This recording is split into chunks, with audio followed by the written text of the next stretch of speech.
The national under-19 cricket team suffered a comprehensive 155-run defeat against England on Saturday in a warm-up match for the under-19 World Cup, which starts in Bangladesh this week.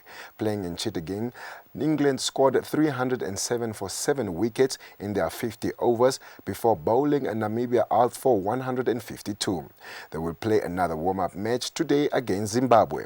The Sports on One earlier had a telephone interview with the coach. We had a warm-up game against England on Saturday, which obviously didn't go well.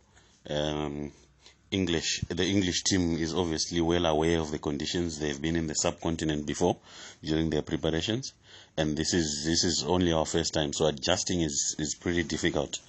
Luckily for us, the weather has been quite good so far.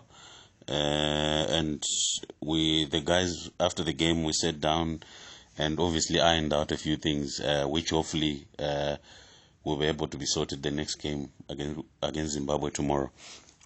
The mental part of the game, I think the guys are up for the challenge. Everyone is chuffed, and everyone is obviously enjoying the World Cup, and that makes it easy for the coach. And physically, we haven't had any injuries so far, or should I say any threatening injuries so far.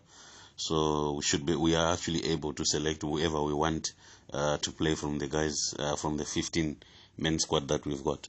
So on that note, we're also quite happy with the physical state of the team.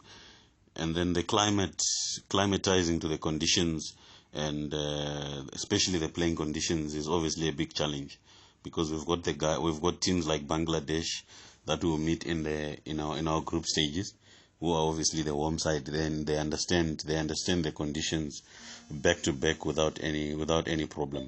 So we will have to play a little bit better, and the biggest challenge for us was obviously to be able to adjust to these conditions as quickly as possible. As from our team, nobody has been here and nobody has ever played a cricket game here.